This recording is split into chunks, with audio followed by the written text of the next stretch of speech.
Are we good? Okay. Good afternoon. I'd like to call this committee meeting to order, and we'll begin with a roll call. Ms. Sawyer. Sharon Warden. Present. Pam Pereza. Here. Rodney Walton. Here. Daniel Spence. Here. Dr. Sheila Williams. Present. George Archuleta. Here. Virginia Houston. Present. Thank you. Ms. Houston, will you offer the ethics awareness statement, please? Welcome to this meeting of the Elizabeth City Pasquotank County Board of Education. It is my duty to remind members of this board that it is your responsibility to avoid all conflicts of interest and potential conflicts of interest in accordance with Chapter 138A of North Carolina General Statutes. As public servants, it is our duty to continually monitor, evaluate, and manage our personal, financial, and professional affairs in such a way as to ensure the absence of conflicts or potential conflicts. Does any member know of any conflict of interest or potential conflict of interest with respect to any matter coming before the board this evening? Let the record reflect that no conflicts exist.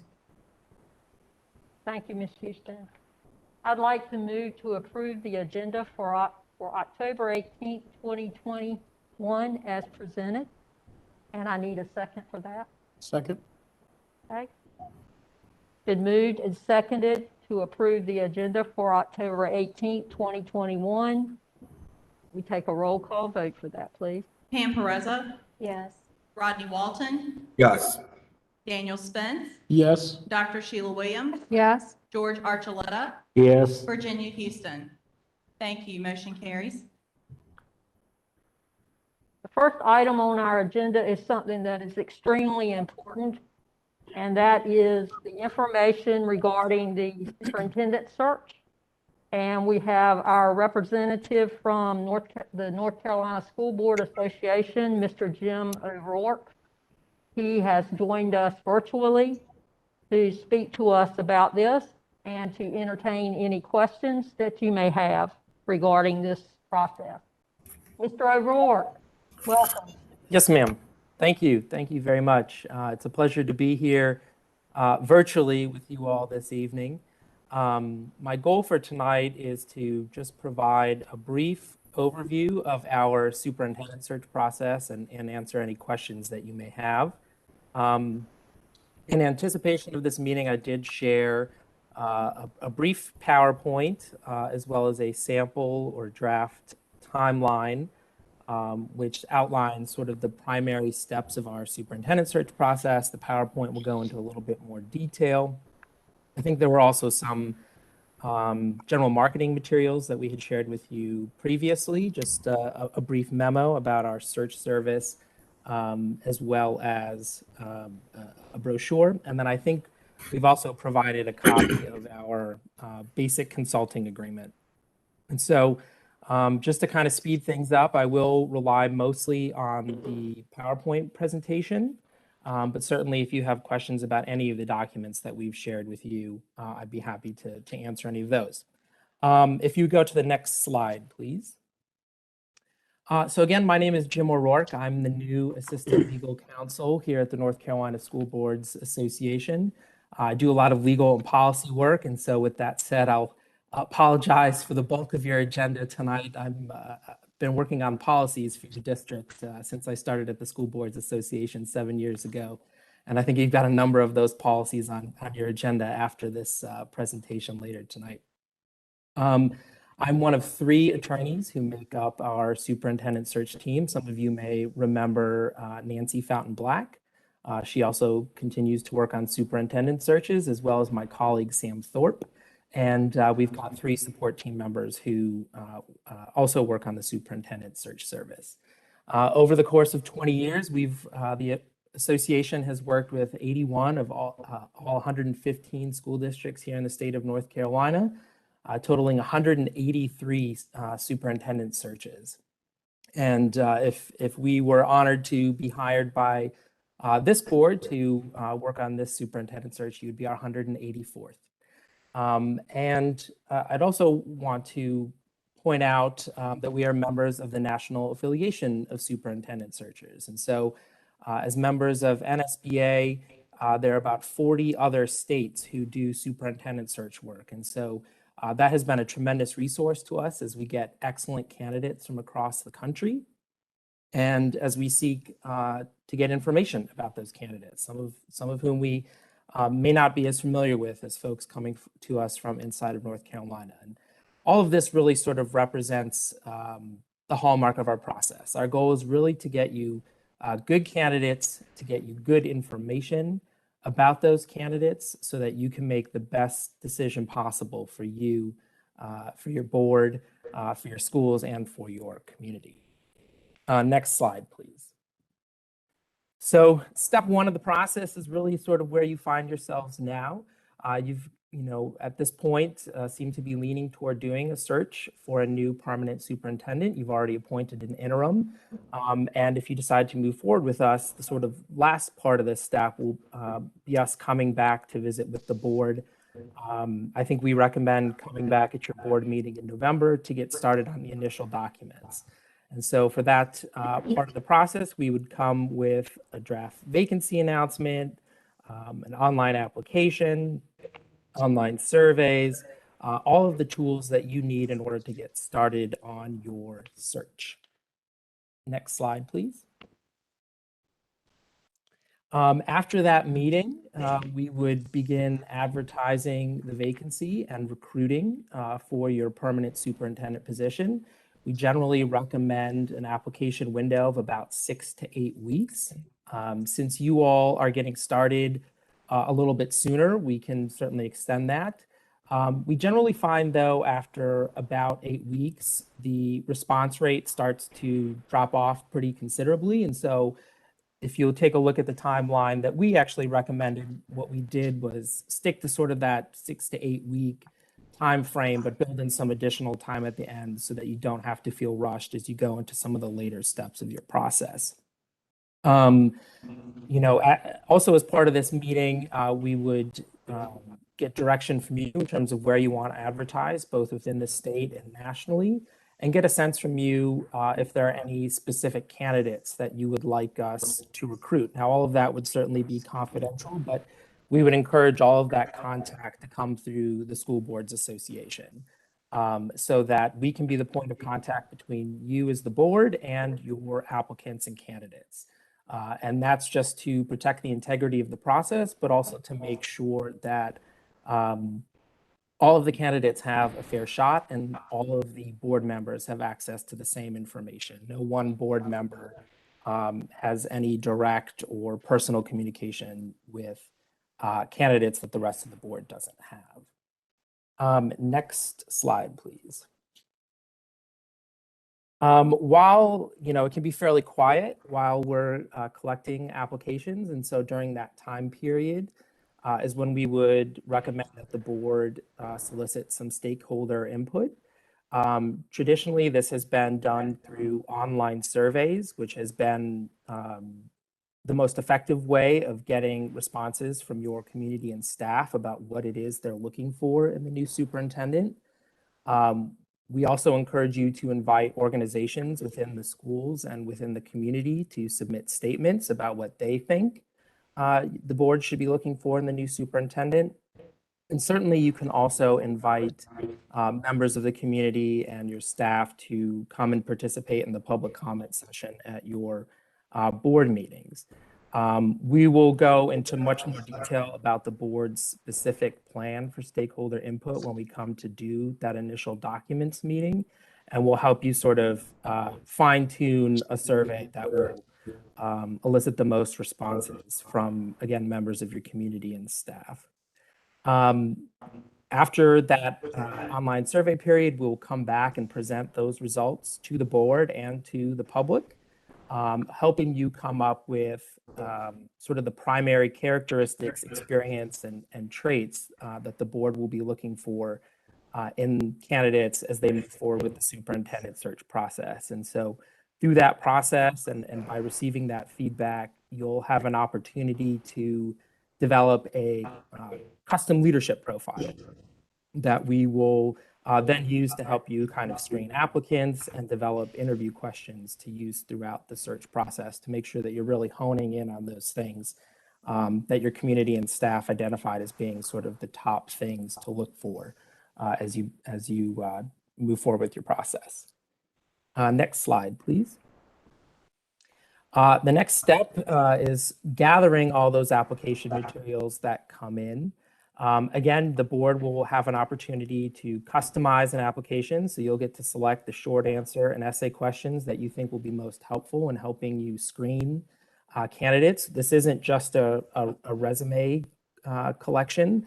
These are folks who are genuinely interested in coming into your school system. And so they take the time to fill out an application that the board has customized. We ask candidates to really sort of connect the dots and sell themselves to the board, to the district, and say why it is that they are the right candidate for this district at this time. Again, we will continue to handle all contact with applicants and candidates. We will ensure confidentiality throughout the process. And we will take those applications from the online system and post them to a confidential and secure website for the board so that you all can review those application materials and make decisions about who you want to bring in for interviews. One thing that I want to be very clear, and actually if you'll move to the next slide, please, is that we will provide the board with all applications and all application materials. We do not screen candidates. Anyone who applies for the position will have their credentials submitted to the board.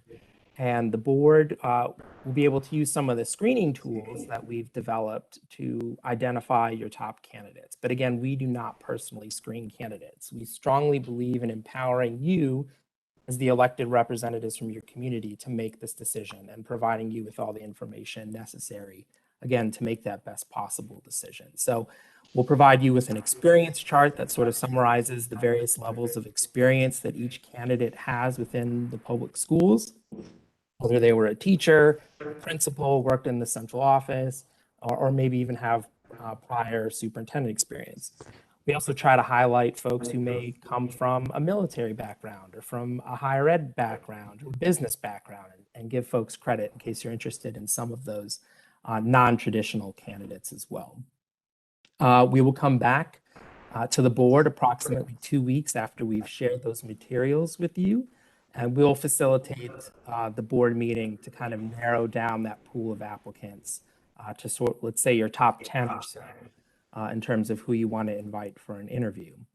After you've narrowed it down to that top 8, 10, 12, we will then conduct internet and social media searches on those candidates so that you have that information, that sort of initial background screening information prior to the interview in case there's anything that shows up in that public search that you want to ask those candidates about during their first round interview.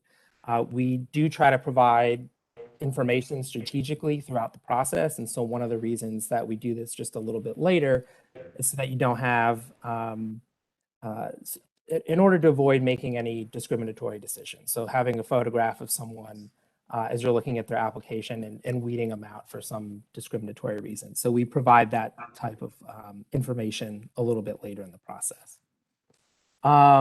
Next slide, please. So after you've narrowed it down to your top 10 or so again, we will work with you to schedule the initial interviews. Again, we will handle all of the logistics and coordination, location. We'll work with the board to come up with a set of customized interview questions and really a script so that you can be really efficient with your interview process and make a good, strong first impression on the candidates as well. And make sure that you're covering a variety of topics and that the board isn't asking, variations of the same question over and over again. Next slide, please. We'll also work to ensure, provide proper meeting notice and ensure compliance with the open meetings law. We will attend the open session portions, but we don't actually sit in on the interviews themselves. Again, we really want this to be a conversation between the board and the candidates, since you are the ones making the decisions, and we're not participating in screening or anything like that. We'll help with recording minutes, and we'll, at the end of your first round interview process, facilitate a meeting to select finalists. One thing that I want to briefly mention, just given the times that we're living in, is that we've gotten really good at moving our process online and doing this virtually. So depending on where we are, I think in, looking at your timeline, we've got your initial interviews maybe for early March. So if we're still in a situation where we're meeting virtually, we are set up to conduct interviews virtually. And a lot of boards have actually done their first round interviews virtually. It's made a little bit more efficient. It's cut down on expenses. You don't have to rent meeting space, and it has ensured, it helps protect confidentiality, since you don't have to get folks in and out of a meeting room. So if come March you're ready, the board prefers to do that first round virtually, we're equipped to help you do that. Next slide, please. So after that first round and you select finalists, generally we recommend about 3 finalists or so, give or take, just depending on your pool. We'll wait about 3 weeks, and during that time period, we'll conduct due diligence. And this is where we'll start to call references. We will conduct criminal and credit background checks.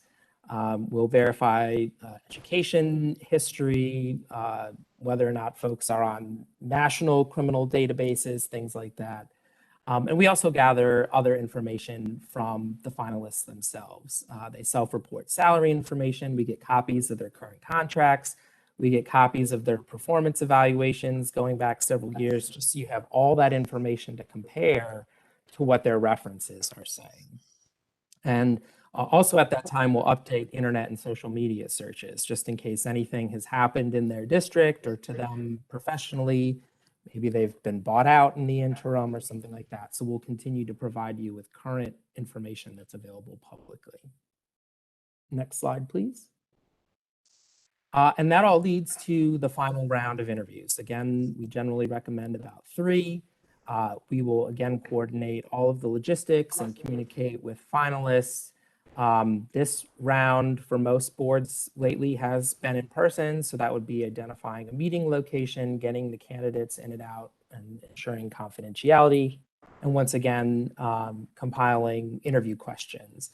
And this is also the round where we generally recommend having candidate-specific questions, especially now that you've gotten all that publicly available information from the internet and their social media feeds, but now you'll have professional references, you'll have their performance evaluations, so you could really dig in to strengths and weaknesses of individual candidates and make sure that you as the board are also conducting your due diligence and making sure that any concerns that you have about a specific candidate, you've had an opportunity to address. So, and we'll help you craft those questions as well.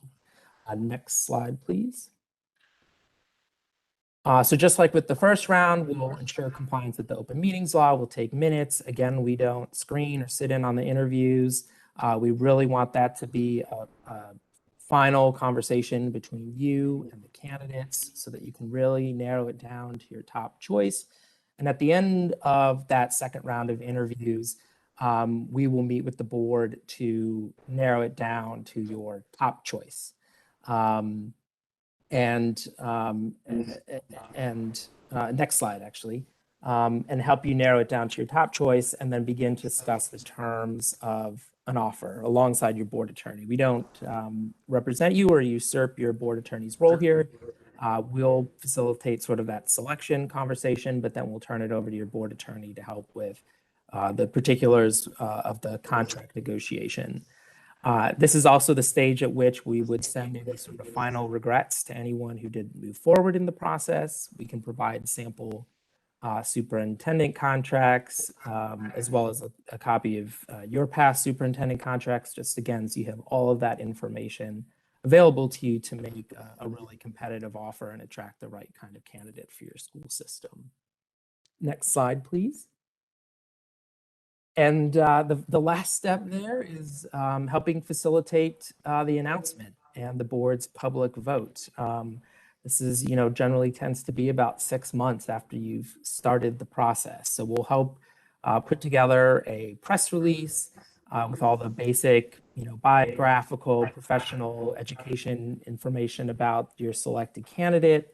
We'll put together all the meetings, all the minutes from the meetings that we attended, including the closed session meetings, so that the board will have that package ready to approve at a subsequent board meeting. And then we'll provide any support to the board and to the board attorney as needed to facilitate sort of that final step of the process. And then I'll just breeze through these next couple of slides. Next slide, please. So as you decide whether or not to move forward with a formal search and whether or not to move forward with NCSBA specifically, I'd just like to highlight our experience, our expertise, and the excellent service that we do provide. Next slide, please. As I mentioned at the beginning of the presentation, we as an organization have been doing these searches for over 20 years. I've been working on searches with the School Boards Association for about 7 years now. We've most recently wrapped up searches for Chatham County, Cabarrus County, and Wayne County. It's a little quiet right now, but they're coming. And so you all are beginning to have this conversation at the right time. You'll be on the front end of our search load going into the winter and spring of 2022. Next slide, please.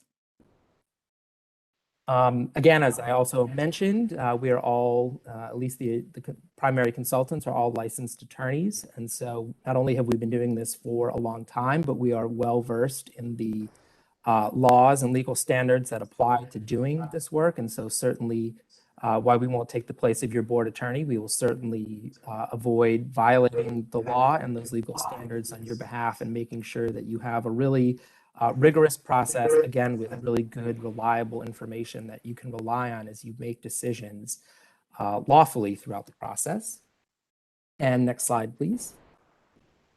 And finally, I just really want to highlight this last point here. As your state school boards association, we really are here to serve you, and we are here for you before, during, and after the process. We really want you to be confident in the decision that you make.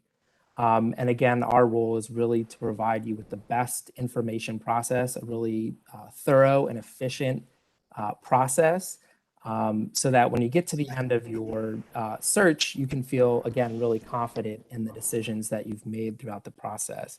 And we really are here with you until the very end. And so if things come up throughout the process, for those of you who've done a search before and have sat through that initial documents meeting, you'll recall that really the only date that we set in stone is that application deadline. And that's just because you gotta give folks a date when those materials need to be in. But beyond that, we have a very flexible process, and we will adjust things as needed and as things come up throughout the process. And if you get to the very end and you haven't found what you're looking for, we're here to stay with you, and we'll go back to some of your other finalists, to other folks that you interviewed. We can do additional recruiting, or we can even go back to your initial pool if that's what it takes to find you the right person. So this isn't, again, just looking at this timeline, it's not like this is a target date for July 1 that you have to have somebody at that point, whether you find them or not throughout this process. We're really going to be here for you, and we'll modify things as needed. And if you don't find what you're looking for, we'll stick with you until you do. So that was, I hope, a fairly quick and brief rundown of the service overall. Again, the timeline that I provided is just sort of an outline of the basic steps, but this presentation, just provides a little bit more detail about each of those steps. And with that, I will stop talking and turn it over to you to ask any questions you might have. Thank you, Jim. First of all, it's nice to put a face with your voice. We've talked a lot on the phone, so that's very nice. I'm going to turn it over to members of the board. Does anyone have any questions for Mr. O'Rourke at this time?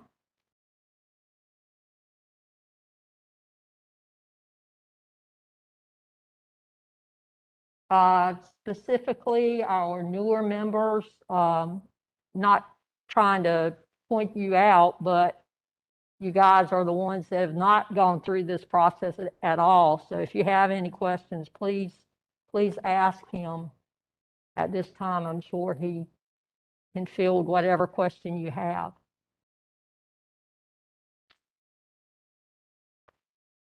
No, you're good? Okay.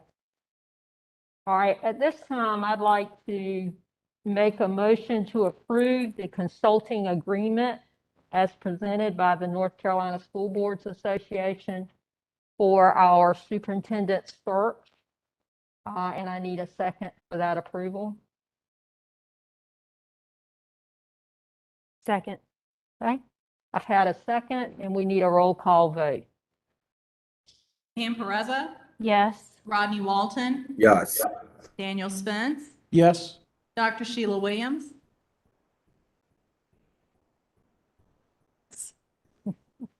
George Archuleta, Yes.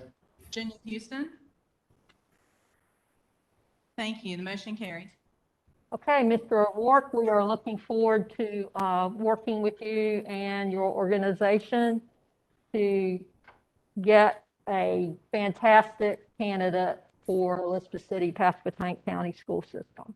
I'm sure we'll be talking much more.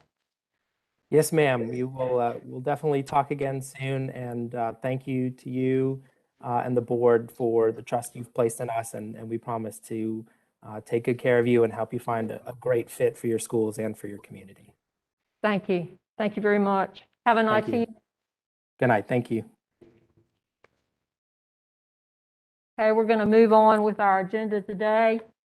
Our Financial Business and Technology Committee, beginning with Ms. Wilkins, our Director of Maintenance, and the maintenance report, which was just for information, but after looking at that, does anyone have any questions or concerns that they have for Ms. Wilkins?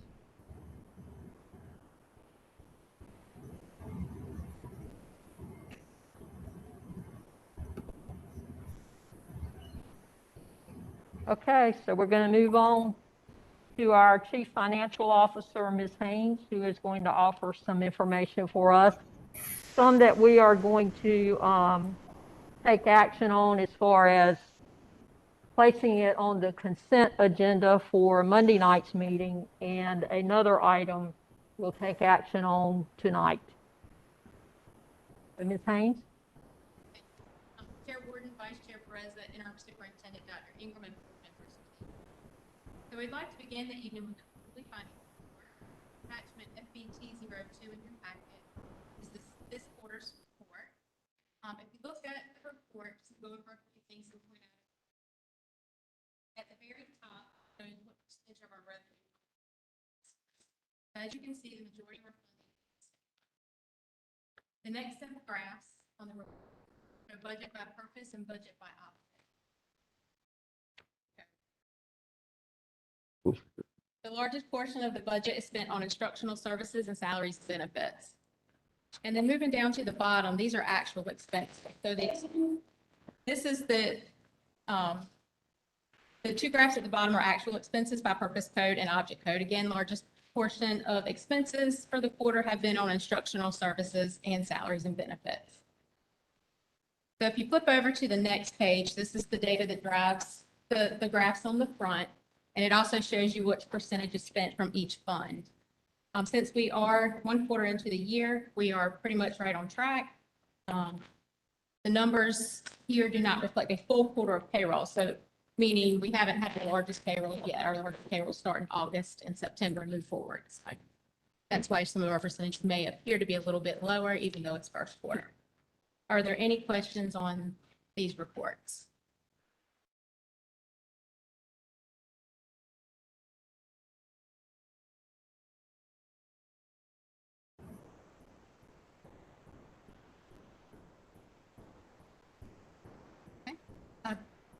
Chair Warden, if there are no questions, we'd like to move on to the next three items. The next three items, we are requesting approval for placement on the consent agenda for the October 25th regular meeting. The first set is FBT 03, and that's the budget amendments for the month. The first amendment is number 101 for the State Public School Fund and shows an increase of $30,944 for the initial allotment of PRC 073 school connectivity. The next amendment, number 201, shows no increase or decrease, but aligns the budget to actual expenditures. The next amendment, number 302, is for the Federal Grants Fund and shows an increase of $21,667,345.15 for initial and carryover budgets as listed in the explanation. And the last amendment is 801 for the Special Revenue Fund and shows an increase of $4,000 for expenses for PRC it's teacher on loan. Are there any questions on the budget amendments?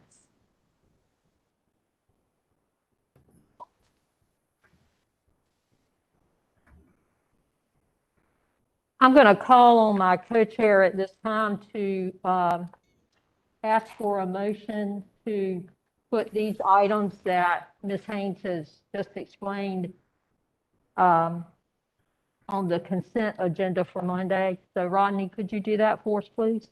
I can. Did you guys hear me okay? Yeah. Okay, if we could, I'd like to make the motion that we put on the agenda for Monday, the consent agenda. Items FBT03, if I'm looking at this correct. 02, 03, 04 right. And 05, and 05. right. You mentioned those yet? And I need a second. I'll second it. Okay, it's been moved and seconded that we put these items on the consent agenda for Monday night's meeting. We need a roll call vote. Chair. Yes. Are there any questions on the FBT 04 or 05 before we move forward?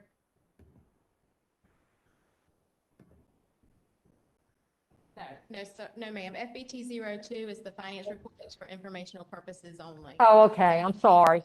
Okay, I looked at it that wrong. Okay. FBT 03 will need approval to place that on the consent agenda, and then FBT 04 is the fundraiser list. Are there any questions on the fundraisers for this month?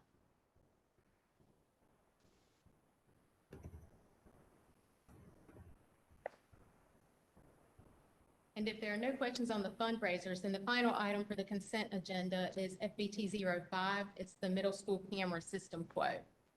And the attached quotes for the cameras, the continuation of the security camera project that we started last year.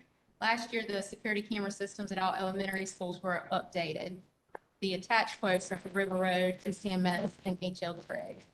And HL Trigg, though not originally on the capital request, we'd like to request from the county to move the funds from some of the remaining projects last year to go ahead and take care of that so that we can complete all schools. So if there are no questions about those three items, we'd like to request approval to put FBT 03, 04, and 05 on the consent agenda for Monday, October 20th. Okay, so we've had a motion to put those on the consent agenda for Monday's meeting. Is there any discussion about those items before we move forward? Any questions? I'm sorry, I kind of jumped ahead. No problem. Knowing that we had gotten this information prior to today's meeting. Does anyone have any questions or comments about anything?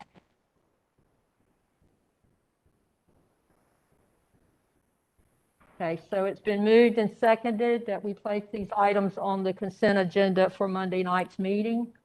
Need a roll call vote, please. Pam Perezza, Yes. Rodney Walton, Yes. Daniel Spence, Yes. Dr. Sheila Williams, Yes. George Archuleta, Yes. Virginia Houston. Motion carries. Okay, and now, Ms. Haynes, you're going to talk about the Pioneer Valley Books quote. Yes, ma'am. FBT 06 is the Pioneer Valley Books quote. So the attached quote is for level of readers for grades 1 through 3. And these materials are for those students that have performed below grade level. The quote reflects 5 sets of physical books and digital access. 2 of our schools already have these libraries set up, so this would complete all elementary schools. And if you have any technical questions or questions about the product, Dr. Spencer.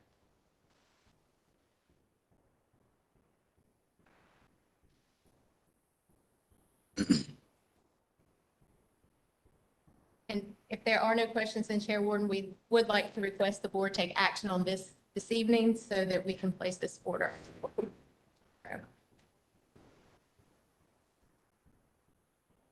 Are these for preschool as well as elementary? Are they for the preschool program as well? It's targeted towards grade 1 through 3, but I believe they address K through 5, but Dr. Spencer can answer that. So the monies for the book have to be spent for those students who qualified for the reading camp, so that would be first Right. grade. So the purchase is for the set. Okay. So if they're below grade level, then it would go to the kindergarten level. Okay. Okay. Any other questions or discussion?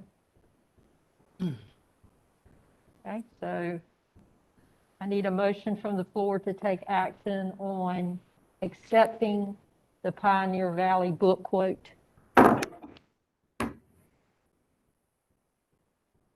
A motion and a second. I'd like to make the motion that we accept the Pioneer Valley book quote. Okay, and a second? Second. Okay, we've had a motion and a second, and we need a roll call vote. Pam Perezza, Yes. Rodney Walton, Yes. Daniel Spence, Yes. Dr. Sheila Williams, Yes. George Archuleta, Yes. Virginia Houston. Thank you. Motion carries. Okay, thank you. Thank you.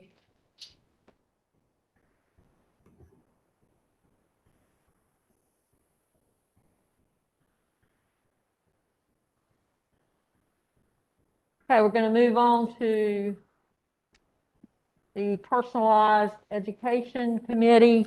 Ms. Perezza.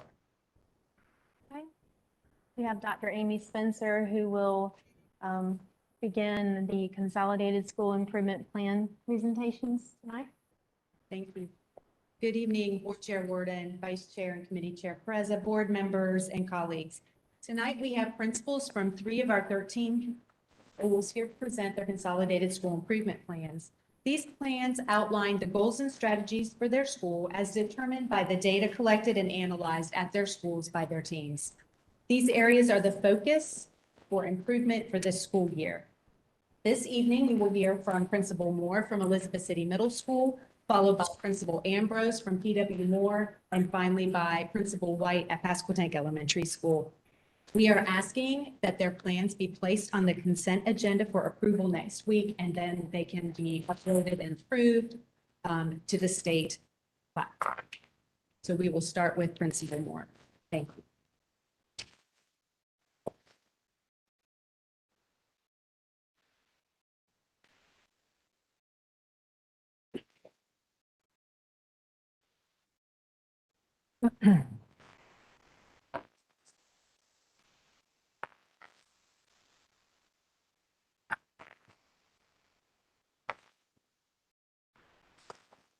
Good afternoon, Board Chair Warden, Vice Chair Perezza, board members, interim superintendent, Dr. Ingram, and colleagues. My name is Principal Delicia Moore, and I will be presenting the Consolidated School Improvement Plan for Elizabeth City Middle School.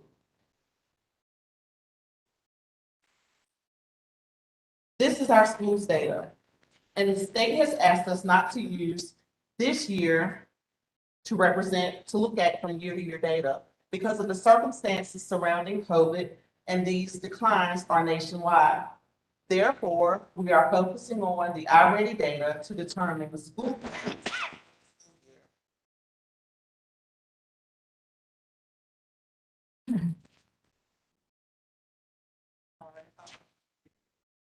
Yeah, This chart represents our reading beginning of the year diagnostic. As you can see, the majority, which is 57% of our students, are 2 or more years below grade level. This allows an opportunity for us to utilize multi-tier system of support to ensure that all students are growing over the course of the school year. We will measure this growth twice a year in diagnostic form.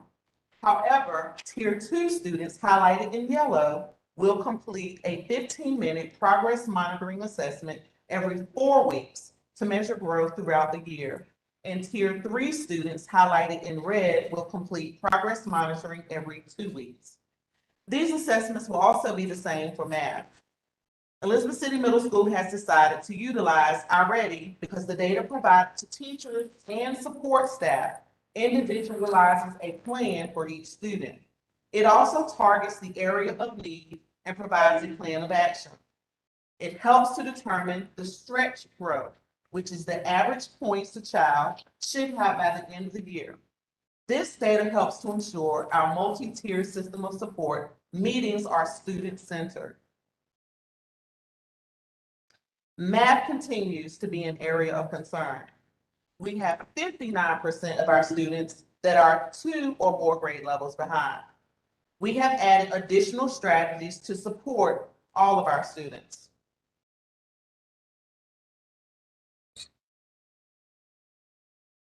Our strategies include for reading and math, a development of Tier 2 and Tier 3 intervention groups with ongoing progress monitoring to measure growth, or scheduled professional development to introduce and follow up with best practices on small group instruction. Instructional planning, in which current student data is used to regroup students each quarter, immediately following benchmarks, with interim meetings scheduled as new data is collected through our Saturday data dumps. Creation of data notebooks that show students progressing through standards, documentation of multi-tiered system of support strategies from each tier and progressing according to the needs of individual students. Monthly professional development for all content teachers on multi-tiered system of support interventions. All subject areas will be reinforcing reading and vocabulary strategies in their subject areas. Our goal specific to math is to ensure all of our math teachers attend the math conference. Math interventionists working with Tier 2 students 2 hours a week in small groups. Math teachers providing tutoring for Tier 3 students 2 hours a week virtually. Math and science collaboration. Also, our district coach provides monthly visits to provide feedback on instruction and interventions.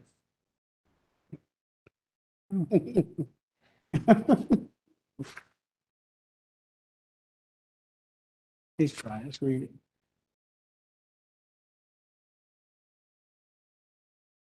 You broke it.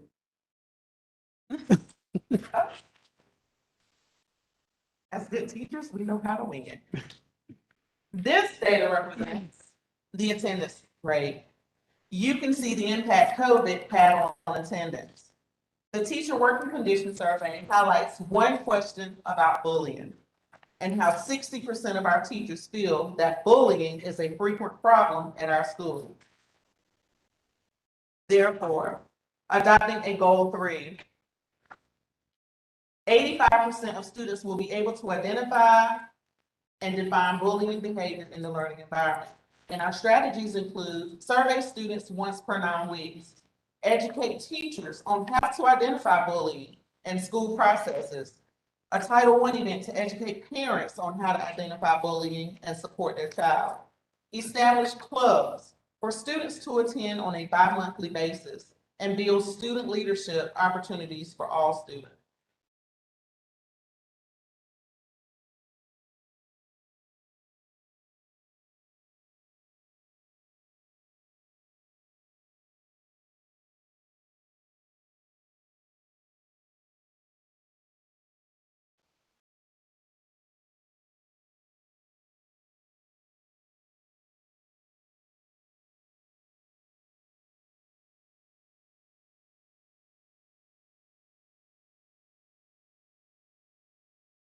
The last slide, our Title I budget.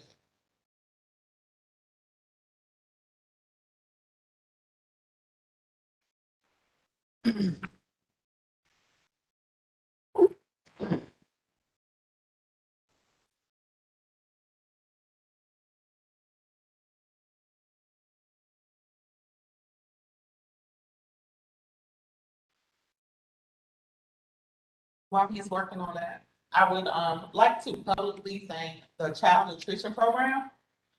We have started looking at our data and noticed that our athletes are not performing where we would like for them to perform. So today, the Child Nutrition Director came over and will be helping to provide an after-school snack for all athletes that will be entering into our tutoring program. She did not have to do that, but she came in, we asked, and starting next week, all of our athletes will get an afternoon snack because they will be staying a little later. And so our last slide is our Title I budget. Hoping that you all have these in the document. We do. Okay. Yeah, so this is in your packet for ECMS Title I. Any questions?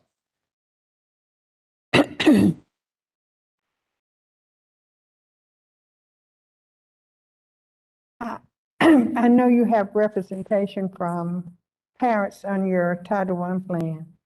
I am particularly interested in what was the feedback you got from them with regard to the bullying issues at your school?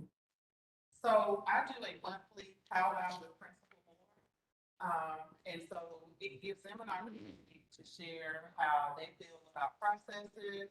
They were able to help build what the process should look like from both sides, from the victim side and the offender side.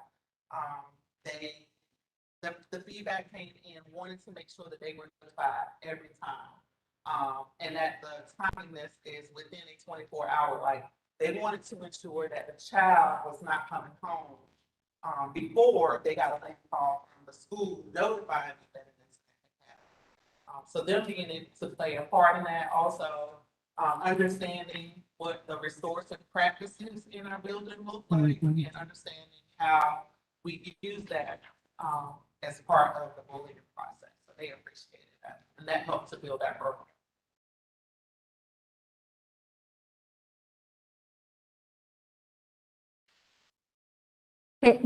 Can you identify the certain areas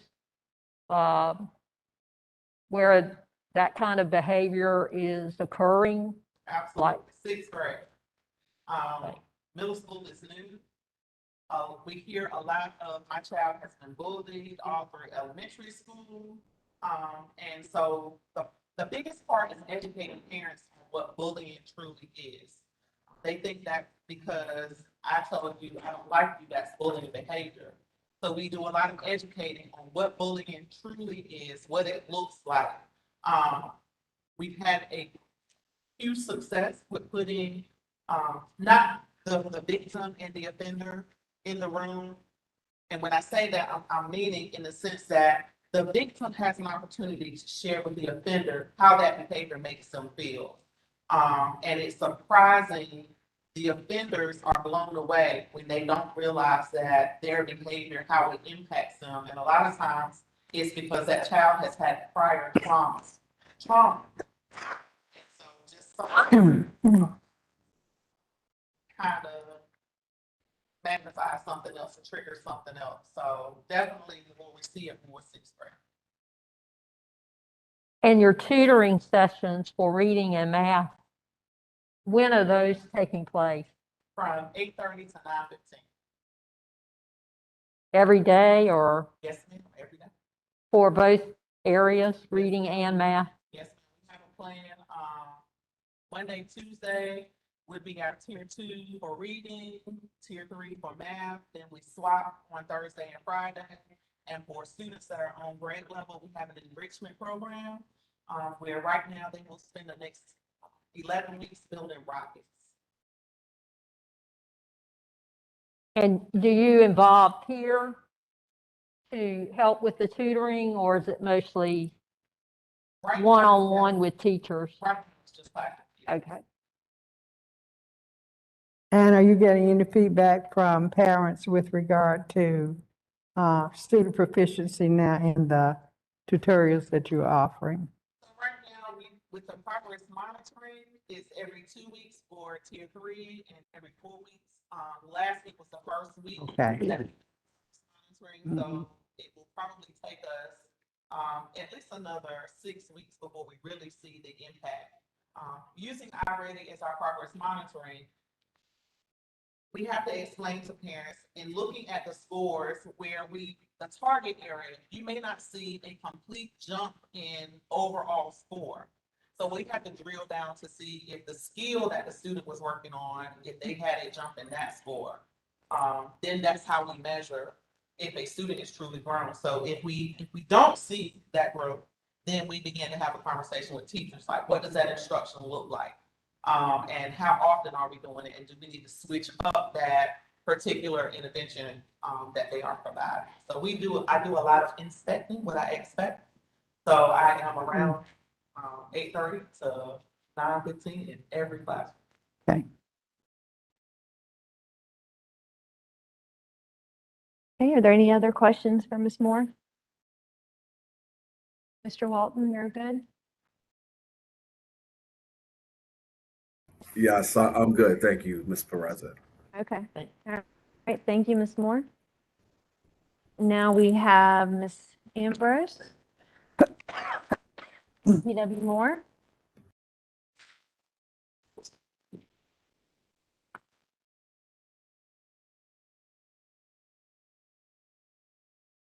Good afternoon, Board Chair Warden, Vice Chair Pereza, board members, Interim Superintendent Dr. Ingram, fellow colleagues, and our viewers.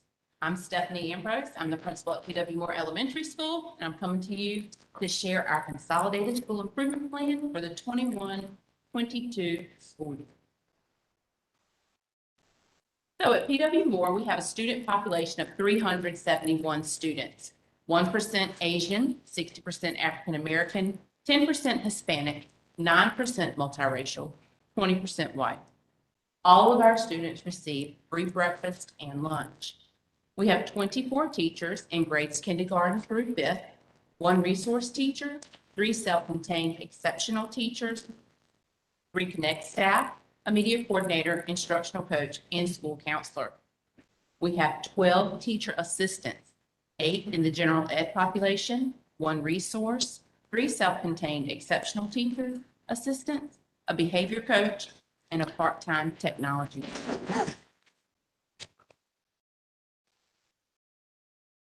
At PW Moore, our kindergarten and first grade classrooms are self-contained. Grades 2nd through 5th are departmentalized. In 2nd grade, we have 1 teacher that teaches math, and the other teacher teaches ELA and social studies. Homeroom teachers teach their science. 3rd, 4th, and 5th grade, ELA and social studies teacher, math teacher, science teacher. Every day we have Lion Pride Time, which is built-in intervention for tier 2 and 3 students. Lion Pride Time is for all of our students, and we've contracted with retired teachers to provide intervention with our tier 2 and 3 students, which is in addition to the Lion Pride Time. At our school, we are Team Lions. We are teachers engaging all minds as we learn individually on the necessary skills to be successful. As we look at our proficiency data, 2017, 2018, our proficiency grade was a D. 2018, 2019, we went from 40% total composite to a 39% total composite, which brought us back to an F. We have struggled in the area of testing. 2019-20, we did not have data, and last year was uncomparable. However, we would like to focus on attendance. As I reflect on the data from last year, I feel it is important to let everyone know that our students that came in face-to-face versus our students that came in for end-of-grade testing. So last year, we had 176 students enrolled in grades 3, 4, and 5. For 3rd grade, we had anywhere from 23 to 35 students out of the 65 total students that would show up for face-to-face instruction. 59 students tested. 4th grade, 16 to 39 students would show up for face-to-face instruction out of 59, and 56 students tested. For fifth grade, 14 to 25 students showed up for instruction, whereas on the day of the test, 40, 42, and 49 students showed up to test. The challenges that we have at PW Moore, our students start kindergarten not able to write their name or recognize letters from 1 to 20. Student attendance and their tardies are a huge concern. We have 18 teachers at PW Moore with 0 to 5 years experience. We can look at that as a challenge, but we can look at it as a growth opportunity as well. Because with these teachers and the other teachers at our school, we are able to train them so that they are able to analyze the data and use the data to create differentiated instruction in all subject areas and pull resources for small group learning. Teachers receive training on the next steps to guided reading this year. We have STEM scopes to help with science. Our staff were trained to implement blended learning and hands-on activities through science. Our first goal this year was for personalized education. Every student will receive a personalized education to support his or her social, emotional, and academic needs. Students will be provided opportunities to continue to demonstrate growth through assessments both formally and informally. We'll have weekly PLCs and grade level meetings with our staff, data analysis to differentiate instruction. We will look at best practices for instructional strategies, and teachers will collaborate to share success stories. Goal 2 is our relationship with our stakeholders. PW Moore Elementary School will create and maintain relationships between our staff, students, and the community to promote a safe and respectful educational environment for all stakeholders. We'll have Title I family events, parent-teacher organization, parent square for communication, and our parent-teacher communication as well. Goal 3 is safety. We will ensure the safety and well-being of all students by providing the necessary supplies and materials to help reduce the spread of COVID-19. We will build student leaders by implementing the Student Safety Patrol to help monitor safety protocols and enforce our PBIS matrix. Daily temperature checks and sanitation of our hands as staff and students enter the building. We will use the Strong Schools NC Public Health Toolkit as our guide, and we'll have our safety patrol officers in place. We'll have our PBIS matrices enforced for our hallway, classrooms, and the cafeteria. We have progress monitoring in place to help us make sure that we have different things in place. Literacy footprints was the big thing that we used last year because it also had a program that the students could take an assessment and it would level them and it would give them a guided plan for the teachers or whoever was there. Maybe it was a teacher assistant to provide the intervention for the student. Go Guardian was big in making sure our students were on the right place at the right time or the teachers could shut them down. We had monthly mental health PD through Canvas, our M class, which was online, STEM scopes, Explore Learning, PBL for training for our district coaches. They helped us with that project-based learning, and the teachers even took part in it. We read a story, and then we determined who could build the tallest structure that would not fall. Next steps to guide reading, and then reading horizons is what we would like to do for our intervention. You can't see my budget, but I would like to share that with you. It is in the packet. We were allocated $69,335.94, with $3,522.94 for parent involvement, leaving us with $65,813 to spend on supplies, software, professional development, or contracted services. Well, at our school, we have agreed that we will allocate $40,304.16 on 3 certified interventionists, $11,626.20 for a non-certified interventionist, and which those are all under our contracted services, as well as $5,167 we would like to hold for the summer to help jumpstart our pre-K, our kindergarten students as they're coming in for the school year. We want to introduce them to the school and help them get a jump start as they enter. What are we doing this year? Well, this year, as I stated in the budget, we have 3 contracted interventionists that will start this week for our tier 2 and 3 students. And one of them worked this summer, so she will be using Reading Horizons. We have implemented STEM scopes for science, project-based learning through literature, STEM activities, math reflex, 2 books, 1 school, because we did kindergarten through 2nd grade and then 3rd grade through 5th grade with another book. We have our safety patrol in place. We're picking up with our student government again this year, mentoring programs for our students, and then the jump start for kindergarten will be different. And that's our plan for this year. Any questions? Real quick, did I hear you say you had 18 teachers between 0 and 5 years experience? Yes, sir. Out of, did I count correctly, 21 teachers that you have total? 24. We have 24. 24 in grades, kindergarten through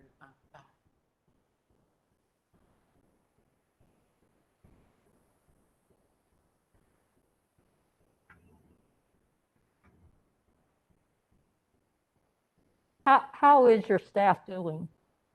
Staff's doing good. We're doing good this year. We're on board trying to get all the new things in place.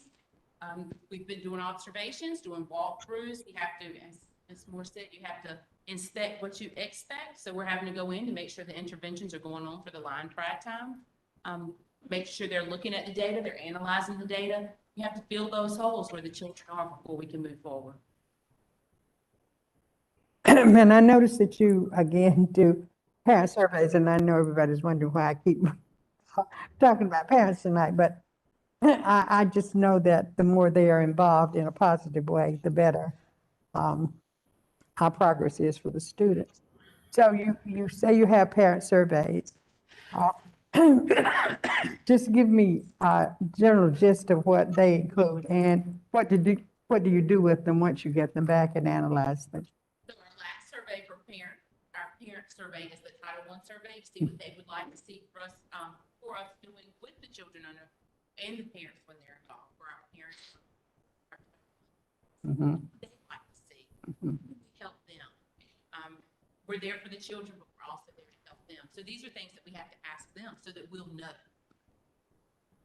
Okay. And do you have a viable PTO or PTA organization yet? We do have parent-teacher organization in place, yes. Okay, and it's viable, I mean, the parents are participating. Not as many parents as would like to see. Okay.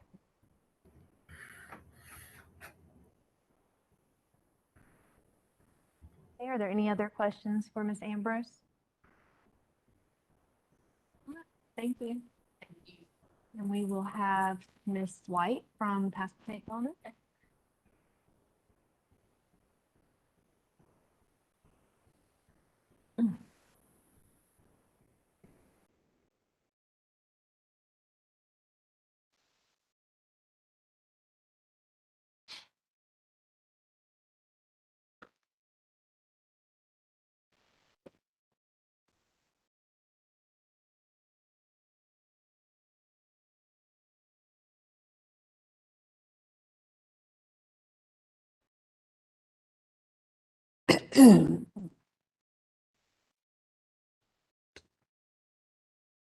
Good evening, Chair Ward, Vice Chair Perez, board members, Dr. Ingram, and colleagues. I'm Simone White. I'm the proud principal here at Pasquotank Elementary School. Welcome, first of all. As we get started with our presentation this evening, I want to tell you a little bit about ourselves.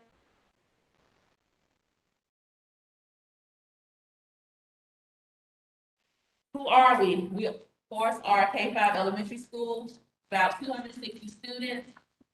About 30% of our staff, roughly equates to about 9 teachers, have 5 years of experience or more. And about 14 of our teachers, about 60% of our staff have about 3 years of experience or less. Some of our challenges and opportunities as we see them so far, we are classified as the TSI and CSI school due to consistently underperforming subgroups, meaning that we are targeted support and improvement and comprehensive support and improvement as designated by the state of North Carolina. EL, English language learners, those are our most underserved subgroups. We had 27 students who really need our intensive intervention. There are 3 areas I would like to point out. Over the last 6 years. And they have not been proficient as they come in. When you combine that with a high turnover rate for staff and administration over the last few years, that has also affected building relationships with parents and community consistently for continued support. So with our data overview, just want to point out a few things. We've already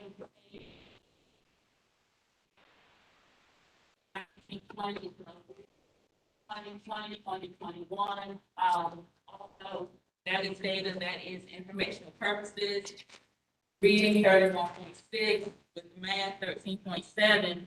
But again, if our students are coming in and they're not necessarily kindergarten ready, when I say kindergarten ready, that means ready not only with letter reading fluency and letter sound fluency, number fluency, and really being able to deal with the difference between rote counting and recognition.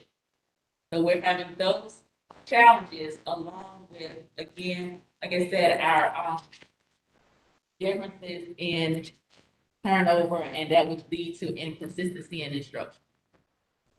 So some of those factors are driving our goal.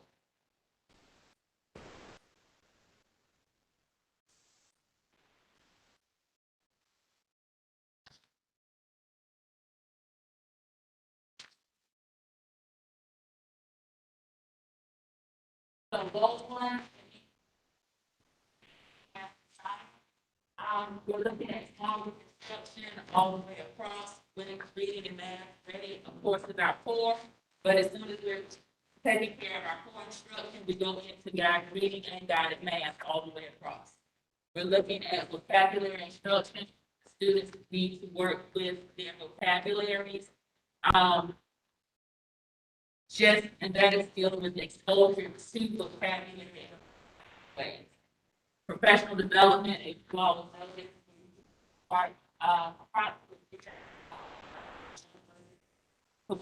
professional development.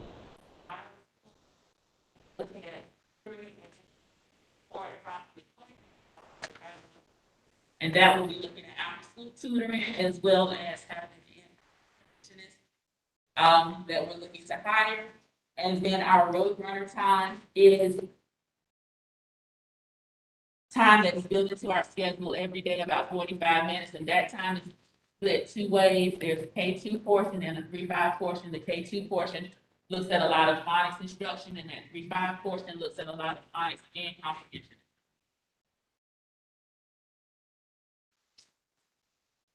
Goal 2 looks at building teacher capacity. Goal 2 set from the working condition survey, and with that, we are looking at professional development.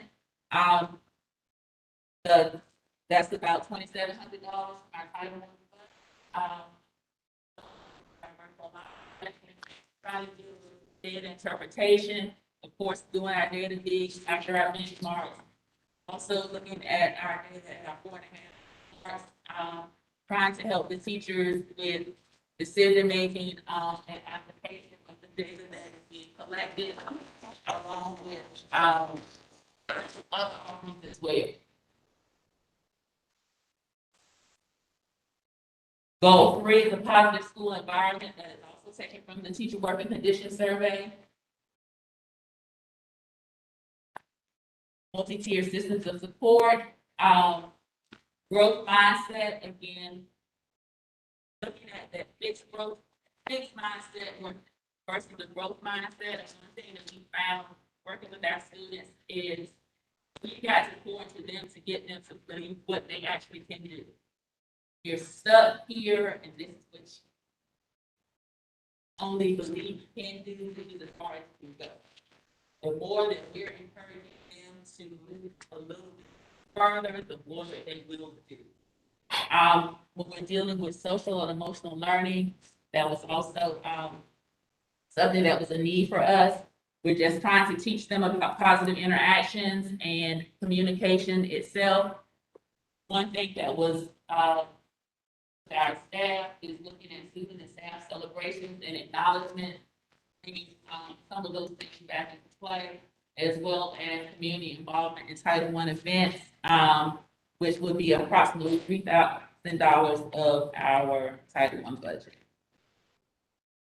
All of these things, will be progress monitored, of course, through benchmarks, fidelity checks, differentiated professional development, which is crucial for our staff, walkthroughs, observations, PLCs, reduction of referrals. If everyone is on target doing the things that they need to do based on their particular needs, referrals will decrease.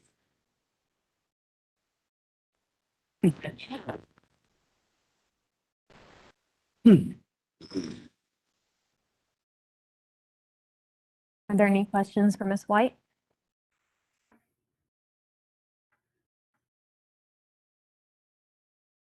Okay, if not, thank you, Ms. White.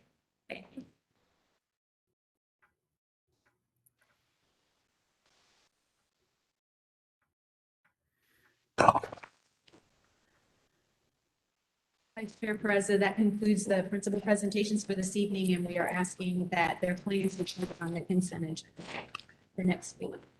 Are there any questions for Dr. Spencer regarding the 3 plans that we were presented tonight? Okay, if not, I make a motion that we place these 3 plans, the improvement plans for Elizabeth City Middle, Pasquotank Elementary, and PW Moore Elementary on the consent agenda for Monday night. I'll second it. Pam Pereza, Yes? Rodney Walton, Yes. Daniel Spence, Yes. Dr. Sheila Williams, Yes. George Archuleta, Yes. Virginia Houston. Yes. Thank you, motion carried.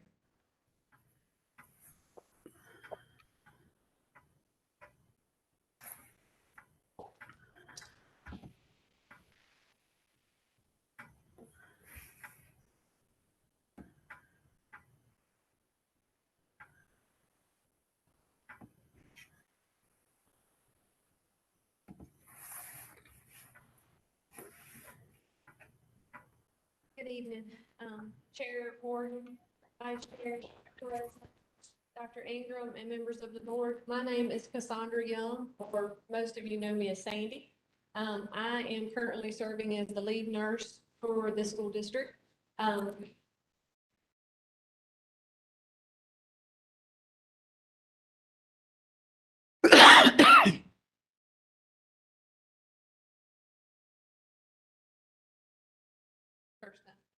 That's okay. You're good. Mr. Archuleta is the chair of your committee, of the committee that you're presenting.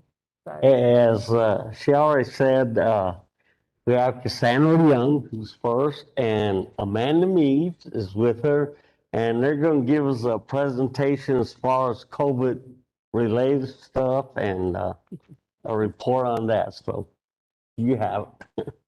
Miss Cassandra, correct? Sandy also. Okay. So we just wanted to show you a protocol that we worked together with Tammy Sawyer. We made this for the ECPPS website. So this is something that the parents can access also, but it has all the basic information that I will be going over with you tonight. So I was just going to share that same thing. So the first few slides will go over what we are seeing as the CDC guidelines as far as symptoms. The primary symptoms that we are seeing in the school district are headache, new onset cough, fatigue, and one symptom that we are seeing primarily in the elementary school level that is not listed with the CDC is that students will come in complaining of eye pain. And they will often present with bloodshot eyes. That is not, that is something that we're seeing currently in the school district.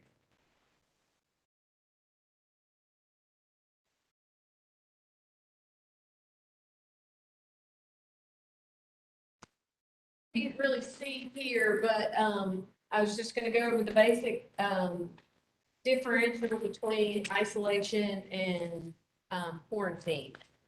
That can confuse people a lot of times. The main difference with those is if a person is isolating, they are currently sick. They are already presenting symptoms. If you hear a person say that they have been quarantined, they are typically identified as what we call close contact, and they have just been in contact with someone that is already sick, but they are not presenting symptoms yet. So that is the main difference between those two. So a student or staff member would isolate if they are currently sick or having already tested positive. A student or staff member would quarantine if they have been identified as a close contact, as I was saying. Now, if a student has tested positive, it is our current protocol that they are to isolate for 10 days from the start of their symptoms or from the positive COVID test if they're not showing symptoms. If a student is symptomatic, they have options. They must be isolated for 10 days from the start of symptoms, or they can provide they can test on day 5 from the onset of their exposure. They can provide a negative COVID PCR or rapid test or an alternative diagnosis. So if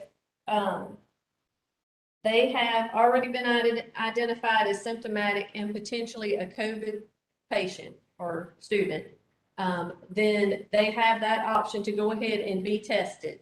I said on day 5, but they don't have to necessarily wait if they're already showing symptoms. So they can be tested and provide us with that negative test. We are not currently allowing them to use a home test. The reason for that is we can't be certain that they are using the test correctly and getting an accurate test. And we also can't get a result from that without them actually bringing the test into us. So we are asking that they go to a testing site or their local provider to have the testing done. But they do have the option to still choose to remain out on quarantine for 10 days if they do not want to test. So that is one option there. So I just want to ask a question for clarity before you move on. Yes, ma'am. So you're speaking of a child that would have been in isolation, not quarantine. So a child that has been in isolation and a child has had symptoms, they can test after 5 days. And actually, they can test, I said that incorrectly. They can test, if they're already showing symptoms, they can test right away.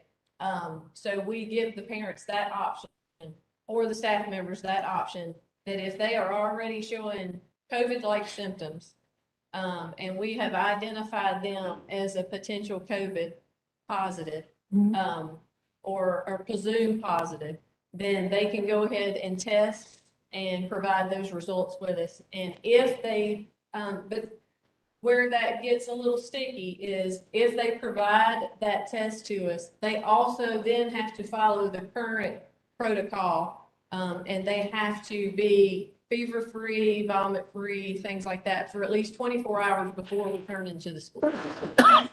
So there's symptom testing also. And that's only if they test negative, that they can return. If they test positive, they have to automatically quarantine for a full 10 days.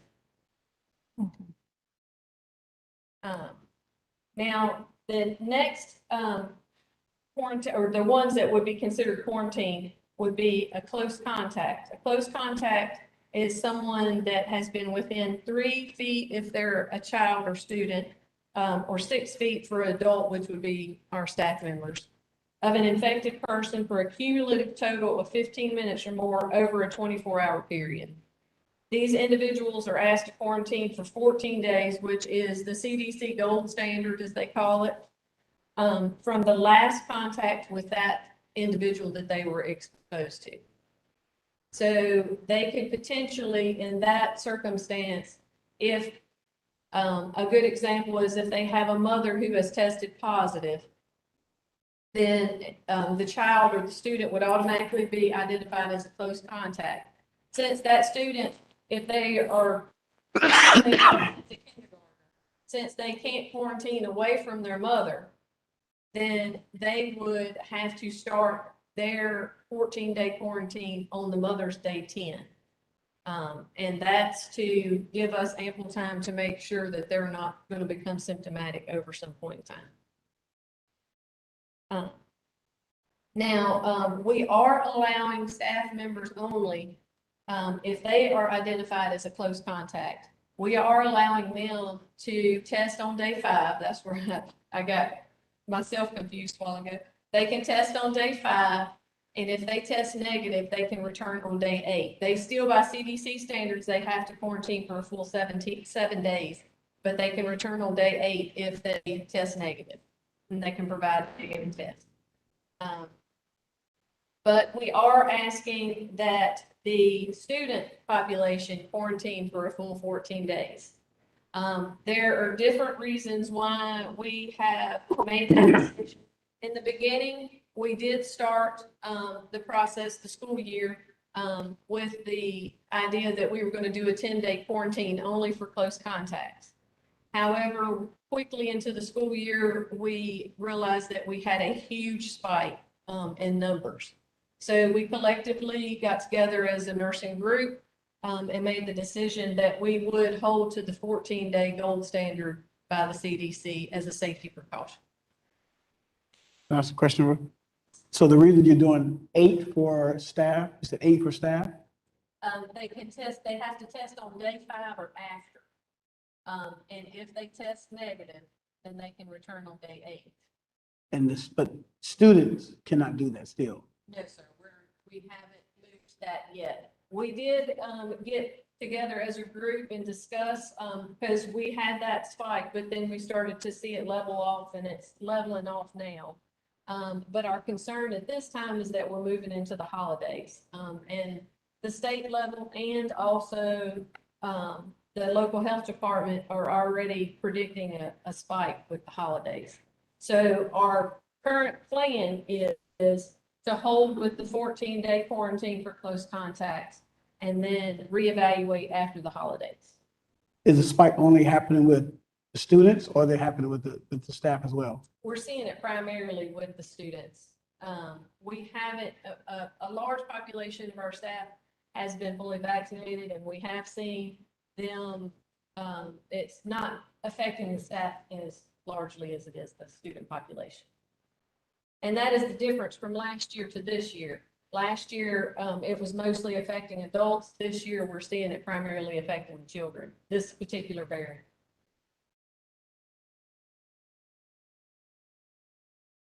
I think maybe you're going to cover this, but I'm just curious because it came up in a meeting. So if you have a child who has been diagnosed with COVID and that child was in the classroom with other children, which would be close contact. So let's say it's a kindergarten. But the other children kept their masks on because I think that, that was the purpose for the mask. Would the class be quarantined? No, ma'am, not necessarily. And that's where our exceptions fall. CDC did offer exceptions in the Strong Tools toolkit this year, that if a student or staff member is wearing their mask appropriately, if the staff member has been fully vaccinated or not exhibiting symptoms, if they have had COVID within the last 3 months, and they were not showing symptoms, or if they were wearing their mask appropriately. So that's where contact tracing can get a little bit difficult. Right, because you said for the staff, so what about the student? So if the student, if you have a student that not, taking the vaccine, and which at that age they would not have. So if they are wearing their mask mask appropriately and maintaining that 3 feet distance, they would not have to quarantine that classroom. Okay, so the teacher then would determine if that is occurring. Right. Basically. And if we work together with the teachers, and any support staff, anybody that might be involved with that student throughout the day to determine, also bus drivers. All right. So in the classroom, though, the teacher is participating in determining whether the class or a specific students would need to be quarantined. Because obviously you wouldn't know that in the classroom if it's a child in the classroom and it's like a kindergarten class that we know they're closer, in the classroom with playing together. So the teacher would help to make that decision. Okay. Yes, ma'am. That's where we rely heavily on our teachers to give us that information.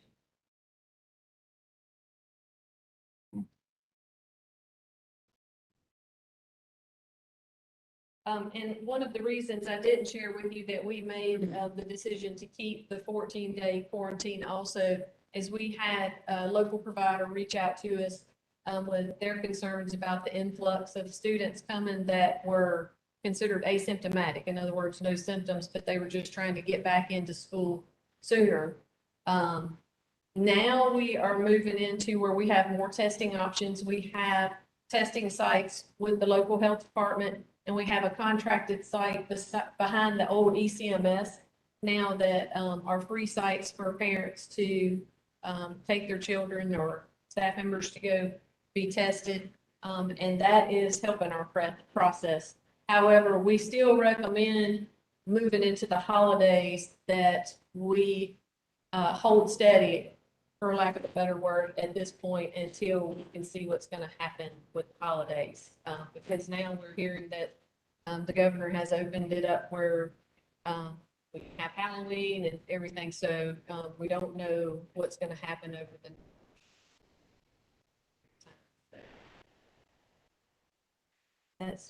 that was pretty much the short of it there. If y'all had any questions. So at the unvaccinated children, so under 12, and if they're in that age group and they're unvaccinated, they can, you're saying, just to clarify, they can still be tested and return if they've had a close contact. Not as a close contact. Close contact is the one level that we are holding to the strict 14-day quarantine. It's only if they have shown symptoms and they can prove a negative test or alternative diagnosis that we're allowing them to return earlier. Okay. We're seeing many scenarios where children are actually showing symptoms. And that's the difference, especially in the elementary level, where the children are showing symptoms later from their exposure. In other words, they're not becoming symptomatic until like day 10. And we can't determine with not being with them all the time, whether they've been exposed to someone else or if it was truly from that first exposure. That was going to be my next question. Right. How many times do you think that's happening because they're out for 14 They days aren't and quarantining like they should. right. And I guess the concern with all of that is just, kids missing so much school and they can potentially have, 2 quarantines in a row and then they miss a month of school, or they have a 2-week quarantine and then someone in the family tests positive. I mean, it's just a vicious cycle and then of children missing school. And as our information was presented, tonight, we looked at our test scores and how things panned out last year with us not being in school face-to-face as much. And my other question was, so a close contact who is an older student who is fully vaccinated, are they being allowed to test and come back if they're a close contact? If they've been identified as a close contact, but we have determined that they were wearing their mask correctly and they are fully vaccinated, they would not have to quarantine. Okay.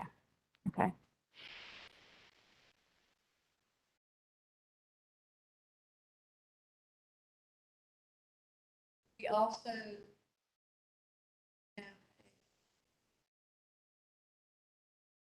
that we have created as a communication tool.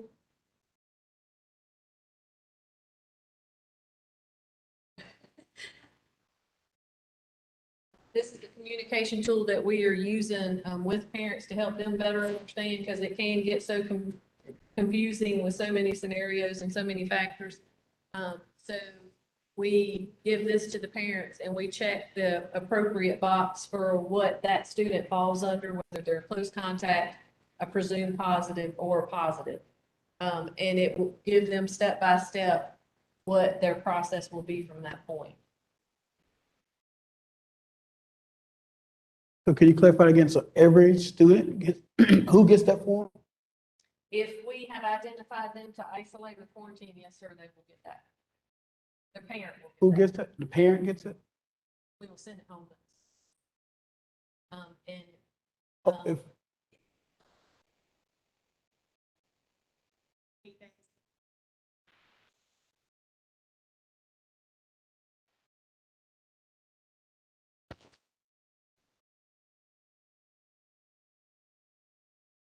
that's if they come in contact at the school, you're saying? no, Every- so this is, they've just been identified to isolate or quarantine and all.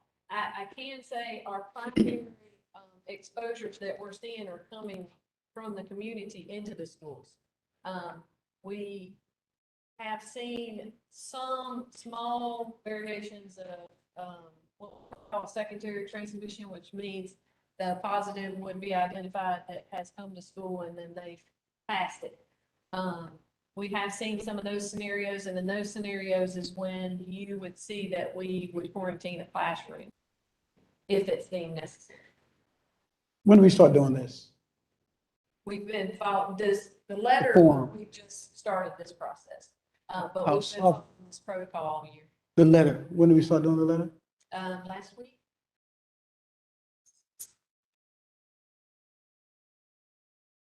We felt that the letter would help with standardization, and it would help the nurses because you've got nurses at so many different locations. You've got so many judgment calls, and I personally think they've done a yeoman's job of, trying to contact trace and calling parents and, or informing parents and that kind of thing. This form helps with that. We are concerned, like Sandy said, about the holidays. And yeah, we do have scenarios where kids, have to quarantine maybe multiple times, whatever. And that's difficult to be sure. And I understand, Ms. Perez's concern. I do. But we also want people safe. And, I feel like the nurses have worked hard and have collaboratively and been very thoughtful in their process. It just hasn't been willy-nilly. So certainly, I support their efforts and thank them for everything they've done because they work late at night. I've been on some of those calls at 9 o'clock at night or even later, and they're working diligently to try to figure out who would have to quarantine, who wouldn't have to quarantine, that kind of thing. So thank you for that. our number one goal is to keep all the students in the population healthy and safe. So we just try to err on the side of caution. We do try at all costs to keep them in school as much as possible because that is our goal. But, we have to take into account that the other students in the classroom too, and, keep everyone safe.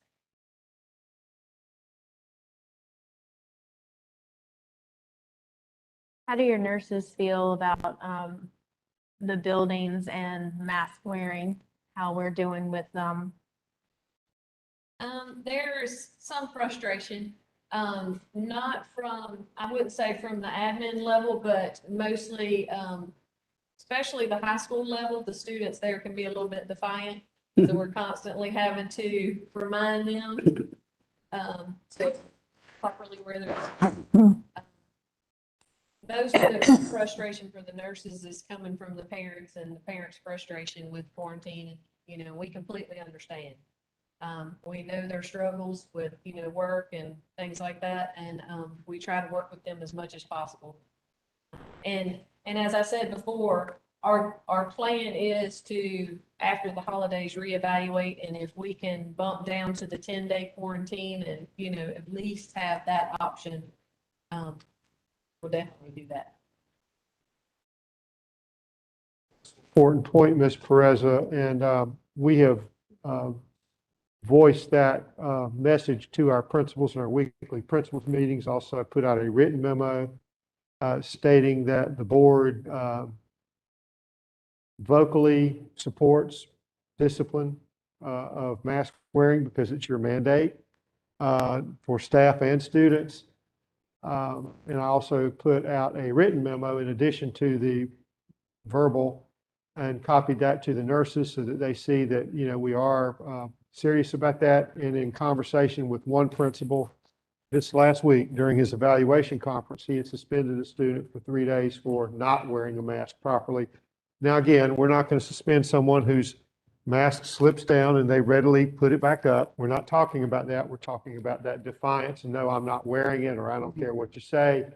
That gets into another arena. And the nurses have enough to do that if for some reason a child is disrespectful, then I would hope and expect that get the same response, administrative response from a nurse's discipline referral to an administrator as we would a teacher's administrative referral.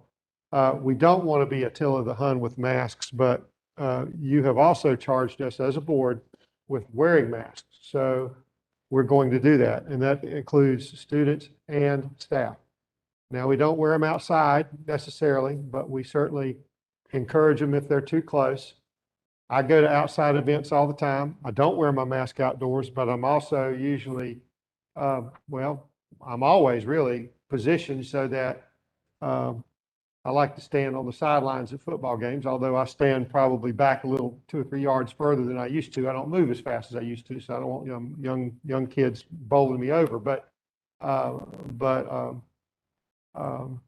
we certainly try to model that and implement your mask requirements with fidelity.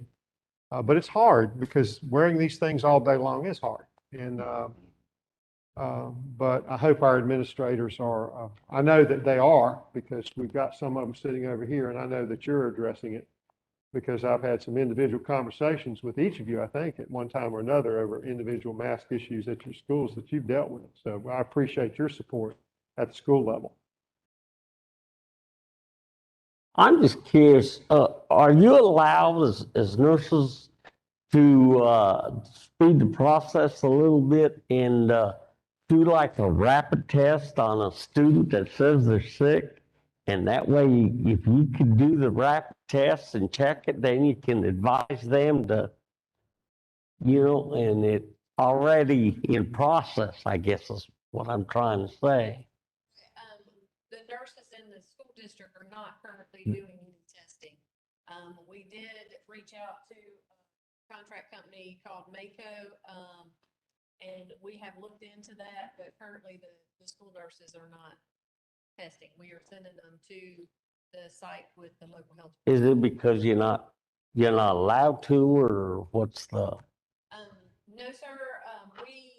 We could get the supplies and test, but it's more of a legality thing, I think, and to check into that process first before we move into that. Okay, I was just curious. Thank you. Thank you. And I think the new place at the old middle school has been helpful for people to That be able to site get has into worked test. out tremendously. That has definitely been a godsend for us. And the parents truly like that site. I can't remember the contracted company. OptiServe. And we have an 800 number that we can give the parent, and they call and schedule their time, and they drive through. They have the test, and I had a parent today tell me that by the time she got home and checked her email, the test result was already there. So it has been wonderful.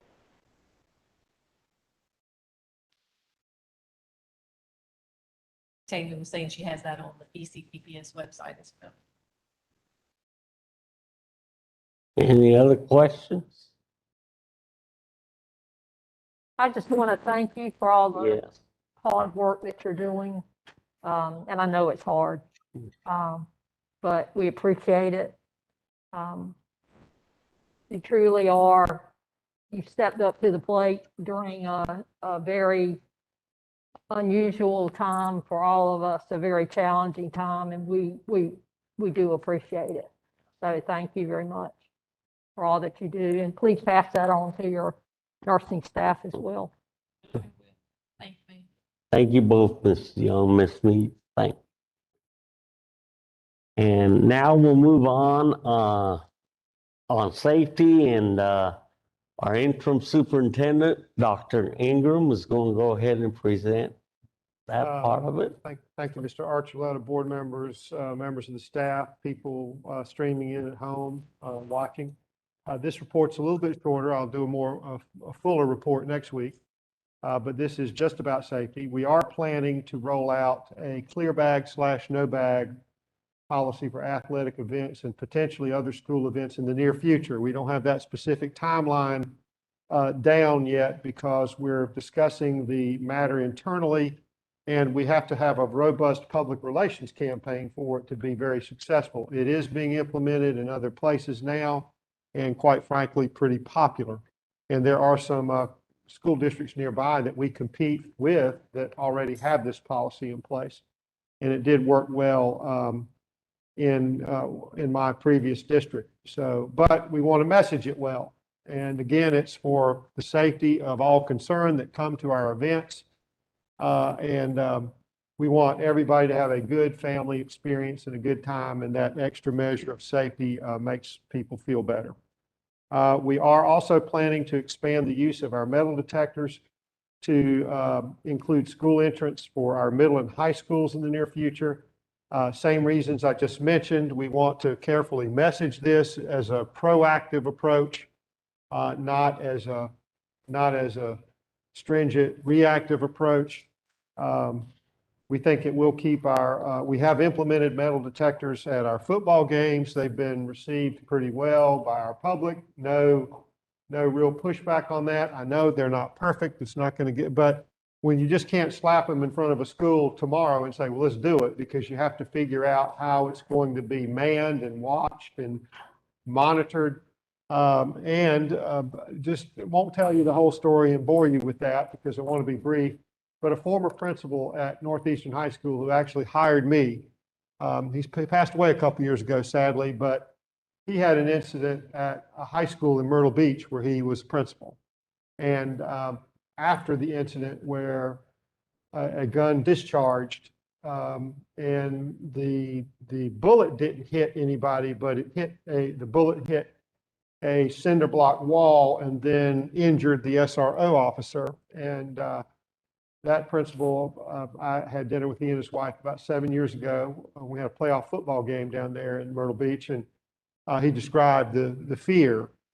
And they reacted and have those metal detectors at that particular school now, but not at every school. So our principals have, quite frankly, they support this strongly. And again, we don't think the school causes these things, but we think sometimes people bring things or may try to bring things into the school. So we're working on that. And as part of that, we're also in the process of enhancing our district safety plan. And we will be conducting meetings and training with our principals initially, having more dialogue with our SRO officers and our principals so that we get some consistency with discipline and implementation and application, and also ideas to, just be as proactive as possible when it comes to safety. So that's my report for tonight. And again, these things don't require board approval, but certainly we would like to have board support when we do these things. But again, messaging is the key. That's been my experience in other places. If we message it well, it will be just fine. So we won't rush to it, but we're going to move forward with all diligence. So thank you for that. Well, thank you, Dr. Ingram, and your team, Madeline. Are there any questions? If not, that does it for our report. right, we're going to move on to Ms. Houston, the Policy Code Committee. Okay. Ms. Sawyer, who is Director of Community Schools, EIO Executive Assistant to the Superintendent, will present the policy reports.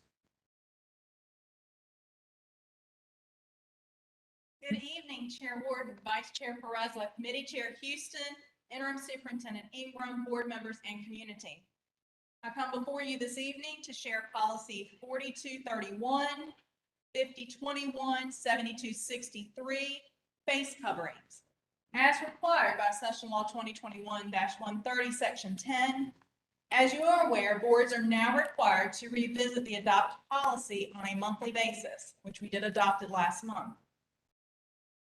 At this time, we have no recommended changes to the policy, and unless the board has recommendations, we would like to have it placed on the consent agenda for approval as required for October 25th, as presented.